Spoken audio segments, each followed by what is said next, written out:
Λοιπόν, από ό,τι φαίνεται είμαστε σε απαρτία σύμφωνα με την διαδικασία και την νομοθεσία που ορίζει ότι στη δεύτερη ψηφοφορία θα πρέπει να είναι το 20% των εγγεγραμμένων μελών σύμφωνα με το τοπικό αγρόκτημα του Ερμηνοχωριού.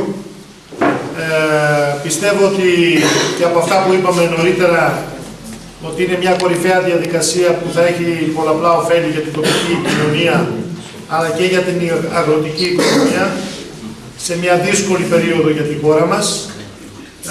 Εμείς ως Περιφερειακή Αρχή έχουμε εγκρίνει την συγκεκριμένη δαπάνη που αφορά την υλοποίηση του αναδασμού στην τοπική κοινότητα Ερμηνοχωρίου, Σκοπιάς και Περάσματος, ύψους περίπου 960.000 ευρώ.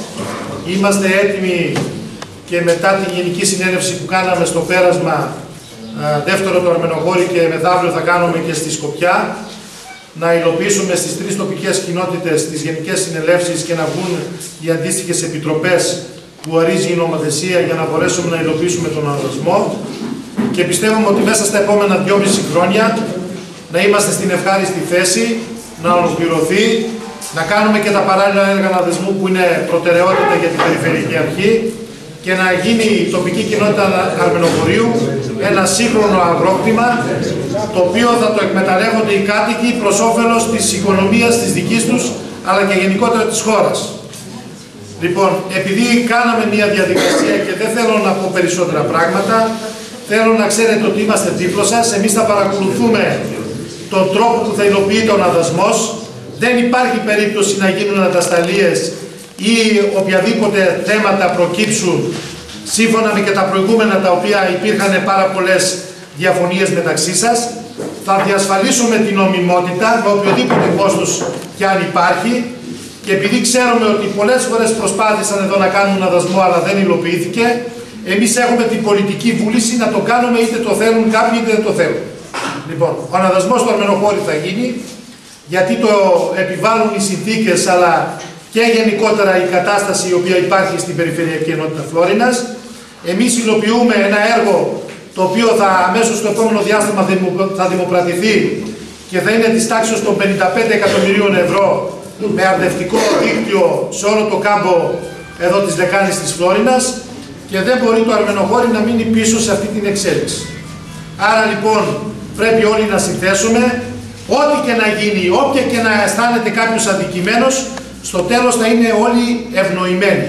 Γιατί από τον αναδασμό τα ωφέλη θα είναι πολύ περισσότερα από ό,τι μπορεί να σκεφτεί ο καθένας. Και πέραν των άλλων προβλημάτων, οι οποιοσδήποτε ιδιοκτησίες θα κατοχυρωθούν στο όνομα που θα επιλεγεί και που θα έχει την κυριότητα των τίτλων ιδιοκτησίας. Και ξέρετε ότι πάρα πολλά κτήματα δεν υπήρχαν σχετικοί τίτλοι και αυτό πρέπει να το εκμεταλλευτούμε. Σε μια εποχή που είναι το 2017, που όλα τα πράγματα στην Ευρώπη τρέχουν με ηλικιώδεις ρυθμούς, υπάρχει ο ανταγωνισμός, η παγκοσμιοποίηση και γενικώς όπως λειτουργεί η οικονομία, εμείς δεν μπορεί να είμαστε οπισθοδρομικοί και να είμαστε οι τελευταίοι στην χώρα. Νομίζω ότι πρέπει να προχωρήσουμε και πρέπει να προχωρήσουμε συνταγμένα και χωρίς να υπάρχουν προβλήματα. Λοιπόν, αυτά από μένα. Θα πει 2 κουβέντες ο κύριος Ανδρέου που κάναμε και την ενημέρωση όταν έγινε η πρώτη Γενική Συνέλευση και μάσαμε τις πρώτες υπογραφές. Θα πει κάποια θέματα διαδικαστικά και από εκεί και πέρα θα ξεκινήσει η διαδικασία της ψηφοφορίας και εκλογής των 2 επιτροπών που είναι απαραίτητες για την υλοποίηση του αναδασμού. Αυτά. Καλησπέρα σας πλέον, γιατί είναι 2 η ώρα πια. Θα σας αναπτύξω με λίγα λόγια στη διαδικασία του αναδασμού περιληπτικά για να πούμε στο κύριο Σέρβο που είναι η ανάδειξη των εκπροσώπων σας στα όργανα διοίκησης του αναδασμού, την Επιτροπή Εμπειρογνωμόνων και την Επιτροπή Αναδασμού. Να ευχαριστήσω βέβαια και τον Αντιπεριφερειάρχη Προεκκλησιώνοντας κύριο Πύρο που παρευρίσκεται και δείχνει με αυτόν τον τρόπο τι σημασία δίνει στην εκτέλεση του αναδασμού, τον Αντιπεριφερειάρχη και τον κύριο Γέρου. Θα σας παρουσιάσω τους περισσότερους συνεργάτες της υπηρεσίας μας, ο κύριος Κόρδας, η κυρία Ιωαννίδου, ο κύριος Μάμου, Μάγος και ο κύριος Γκίλ.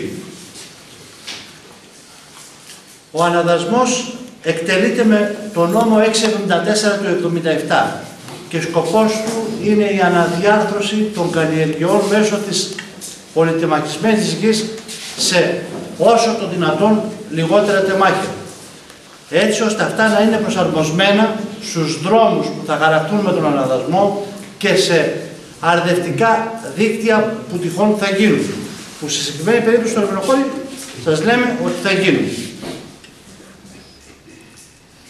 Τα ωφέλη του αναδασμού είναι πάρα πολλά και όλα απορρέουν από τη δυνατότητα που παρέχει της κατάργησης των παλιών εμπραγμάτων δικαιωμάτων, των παρών που έχετε.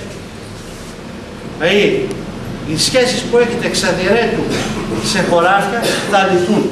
Με το πέρας του αναδασμού θα έχετε τεμάχια τα οποία θα είναι ολότελα δικά σας με διαδικασίες πάρα πολύ εύκριστες και γλίγορες.